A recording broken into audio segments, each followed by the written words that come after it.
So, hi guys! Welcome sa Bertoman TV, another unboxing video and part 2 ng ating AOA series. So, nabili natin itong item na to kay Sire Collectibles for 500 pesos ata, 400 pesos.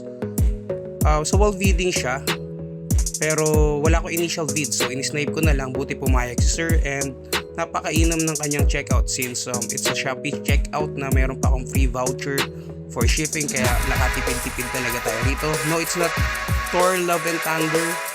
Ito ay AOA, so AOA ang laman yan. Ready na ba kayo kasi nito? Kahit doon, di ba may plastic pa. Open lang natin sa ito. Bertoman, bilisan mo. Okay, 3.5 speed. Medyo mabilis-bilis na pa to.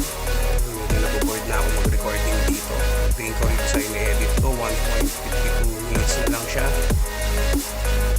Ayan. So, ito yung second hole natin for the AOA shelf na ginagawa natin. It is a villain from that series and it's a beast.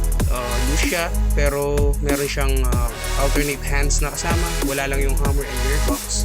So yan, sa joints medyo goods pa naman. Medyo bibili lang yung kanyang out crunch and yung kanyang joint sa hita.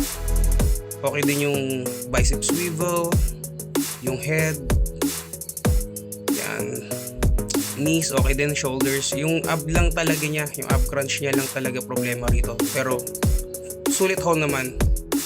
So that's it for the part 2 of AOA. Thank you for watching. Bye!